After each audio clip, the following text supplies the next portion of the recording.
If you're joining us now, the Salt Creek fire continuing to rage on at 400 acres in Eagle Point. Joining us live again with ODF's Public Information Officer Natalie Weber to give us the latest update on fire is Newswatch 12's Rocky Walker. Rocky, what can you tell us? I'm here near Eagle Point at the location of the Salt Creek fire. I am joined, like you said, by Natalie Weber, the Public Information Officer with Oregon Department of Forestry. Natalie, thank you for being here with me. I know this has been a very fast-changing situation. Are there any updates you could give us about acreage, what's going on, anything people can know about? Yeah, so at this time the fire is estimated to be about 400 acres in size. It has been growing very quickly, really because of how hot things are. We just did a spot weather check out there. It's about 105 degrees where the fire is.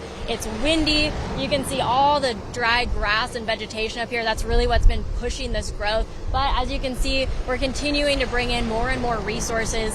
When the fire broke out, we had firefighters here pretty quickly, but unfortunately these conditions really just push that growth.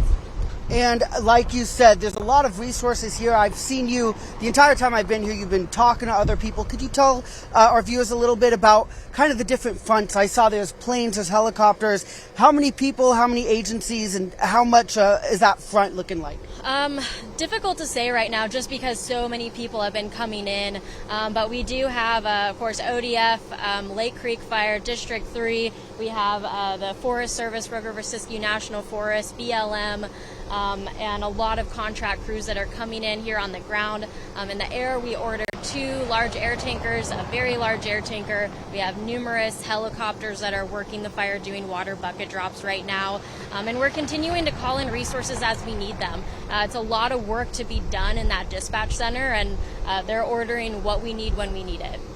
And I know the fire has been growing very fast. Is there any expectation for what it's going to be looking like later in the day, or is it just so early in fighting that you guys can't really tell at this moment? Right now we really need the weather to get cooler. We need the wind to die down to be able to make some predictions like that, but we still have a lot of daylight to go, so our focus really is doing what we can to slow the spread of the fire while keeping our firefighters safe.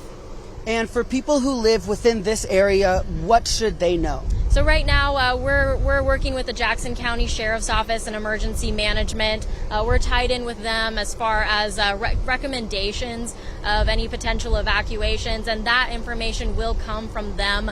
You can follow them on Facebook. You can also find your zone on Genesis. There's links to that on our Facebook page, on their Facebook page. Really, people just need to be engaged at this point as we're continuing to fight this fire. As much information as they can follow, that's what's going to help them make that informed decision. Right now, Salt Creek Road is closed. However, Highway 140 remains open.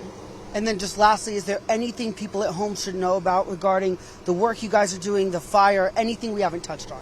Really, the most important thing right now is that while we're engaged on this incident, we really need to make sure that we're not seeing any other fires out there. So following the regulations that are in place for high fire danger right now is what's going to help us the most. Just because things are extremely hot, they're extremely dry, it's windy, that's the environment that fire thrives in, and unfortunately we have an example of that. So as much as we can do to make sure that we're preventing new fires from starting, that's really key right now.